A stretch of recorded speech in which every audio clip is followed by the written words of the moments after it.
নমস্কার বন্ধুরা, আপনারা সবাই কেমন আছেন? আশা করি ভালো আছেন। তো চলে আসলাম দুপুরে রান্না নিয়ে। তো গতকাল বাড়ি থেকে আসছি, আর ঘরে নাই বলতে কোনো কিছুই নাই। ফ্রিজটাও ধুয়ে রেখে গেছিলাম বন্ধ করে। তো মাছ মাংস কোনো কিছুই ঘরে নাই। তো নিচে আমার বাসার নিচে সবজির দোকান, মুরগির দোকান, মাছ এগুলি পাওয়া যায় টুকটাক। মানে খুব বিপদে পড়ে গেলে এখান থেকে নিয়ে এসে আপনি 1-2 দিন চালানো যায়, কোনো সমস্যা হয় না। পরে নিচে গিয়ে কাঁচা কলা নিলাম, একটু পাবদা মাছ নিলাম, যে অন্তত আজকের দিনটা চালাই। তো কাঁচা কলা দিয়ে বড়া বানিয়ে এই আলু দিয়ে একটু রসা রান্না করব, পাবদা মাছ রান্না করব। আর মুরগির দোকান থেকে একটা মুরগিও নিয়ে আসছি, ছেলের জন্য আর নাতনির জন্য অল্প একটু মুরগি বোনা করব, কারণ ছেলেও কাঁচা কলা খাবে না, নাতনিও না, আবার পাবদা মাছও খাবে না। যার কারণে এই দুই বিচ্ছুর জন্য মাংসটা রাখতেই হয়। তো বাসায় এসে দেখি বাসার অবস্থা অনেক খারাপ। এই বিছানার ফার্নিচার সব বালু দিয়ে সাদা, একেবারে রান্নাঘর সব মিলিয়ে একেবারে মাথা টাথা খারাপ হয়ে গেছে এগুলি দেখে।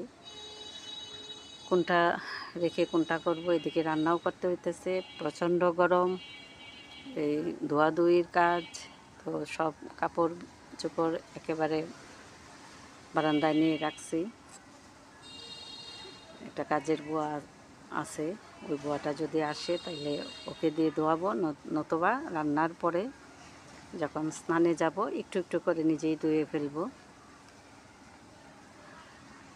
তো আগে রান্নাটা সারি, কারণ দুপুরবেলা তো আমরা সকালে যেহেতু ভাত খাই না, হালকা পাতলা একটু নাস্তা সকালে হয়। তো দুপুরে রান্নাটা 2টার মধ্যে করতে হয়, 2টার মধ্যে চিল্লাপাল্লা শুরু হয়ে যায়।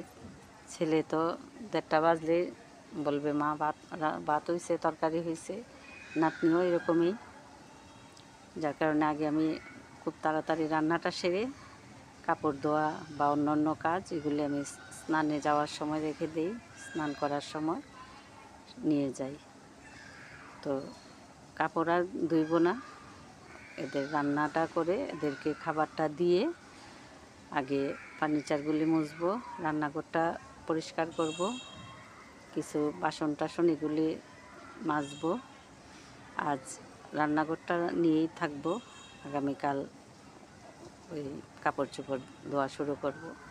এই যে ছেলে আর নাতনির প্লেট বাড়লাম, এদের খাবারটা দিয়ে তারপরে চলে যাব। আমার ছেলে আর নাতনি খেয়ে ফেললে আমার আর কোনো ঝামেলা নেই। তো ধন্যবাদ সবাইকে, ভালো থাকবে।